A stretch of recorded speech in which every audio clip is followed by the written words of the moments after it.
দর্শক, mobile device এটি চমৎকার একটি ডিভাইস এবং মানুষের অনেক উপকারে আসে এই মোবাইল ডিভাইস। মানুষ দূর দূরান্ত থেকে কথা বলতে পারে, কাছের মানুষের সাথে যোগাযোগ করতে পারে এই মোবাইল ডিভাইসের মাধ্যমে। অনেক ইনফরমেশন পেতে পারে গুগল, ইউটিউব, হোয়াটসঅ্যাপ সবকিছু দিয়ে এই মোবাইল কাজ করে, মানুষের উপকার আসে। কিন্তু দর্শক, এই মোবাইল ডিভাইসটি কিন্তু শিশুদের জন্য একেবারেই মঙ্গলজনক নয়। কেননা শিশুরা দিনে দিনে যেভাবে এই মোবাইল ডিভাইসের প্রতি আসক্তিতে পড়ে যাচ্ছে, এতে করে তাদের শারীরিক এবং মানসিক যে বিকাশ, সে বিকাশে ব্যাহত হচ্ছে। দর্শক, কোরাস নিউজের পর্দায় নগরবাসীর ভাবনায় মোবাইল ডিভাইস ব্যবহারে শিশুদের কি ক্ষতি হতে পারে, আসলে ব্যবহার করা উচিত কিনা শিশুদের জন্য, তা আমরা জানার চেষ্টা করব।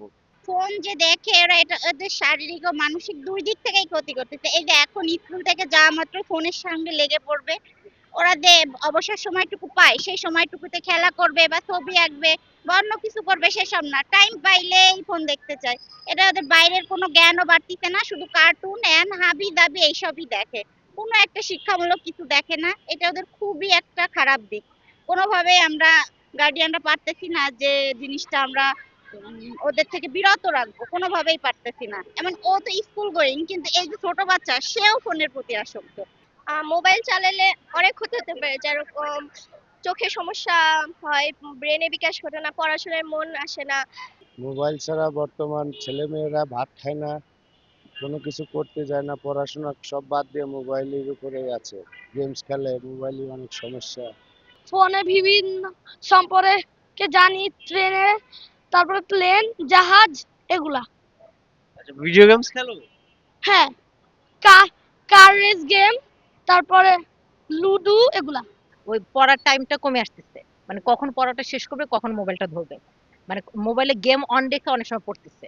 যেমন আর বাইরের ইনডোর, যেমন আমাদের যেমন বাইরের আউটডোর গেমস, যেমন নিচে খেলতে যেত বা নিচে গ্যারেজ ট্যারেজে খেলতে যেত, এখন আর প্লে গ্রাউন্ডের কথা মানে ওদের মাথায়ও নাই, ওরা চিনেও না এখন প্লে গ্রাউন্ড কাকে বলে।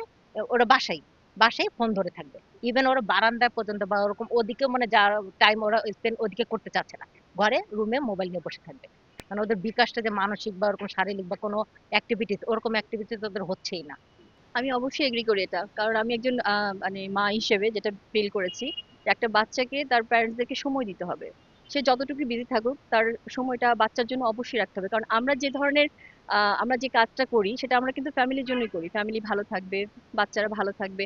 আমার বাচ্চাটা যদি সুস্থভাবে বড় হয় তাহলে কিন্তু এটা আমার দেশ এবং জাতির জন্য অনেক বড় ব্যাপার। আমি আমার বাচ্চাকে যদি ফ্যামিলিতে ভালোভাবে সময় না দিয়ে বড় করি, বিশেষ করে মোবাইলটা দিয়ে রাখি, আমার বাচ্চাটা কিন্তু সোশ্যাল হবে না। এবং আপনি আমি আমার পার্সোনাল এক্সপিরিয়েন্স থেকে আমি ফিল করি যেটা যে বাচ্চা আসলে অনেক কিছু শিখতে পারে না। তো আমি যখন বাচ্চাটাকে সময় দিব, সে সমাজের বিভিন্ন আহ, সুবিধা অসুবিধাগুলো বুঝতে পারবে, বাবা মার সাথে শেয়ার করবে এবং সে ভালোভাবে বড় হবে। আমি মনে করি যে মোবাইল আসক্তিটা আসলেই খারাপ। শিশুদের হাতে মোবাইল না দিয়ে তাদের সাথে গল্প করুন, তাদের সাথে সময় কাটান, তাদেরকে গ্রামে নিয়ে যান, গ্রামের মানুষের সাথে তাদেরকে মিশতে দিন, প্রকৃতির কাছে নিয়ে যান। এতে করে শিশুর মানসিক এবং শারীরিক বিকাশ ঘটবে, তাদের মূল্যবোধ এবং মানবিকতার প্রতিফলন ঘটবে। Zakir Hossain, chorus news, Dhaka.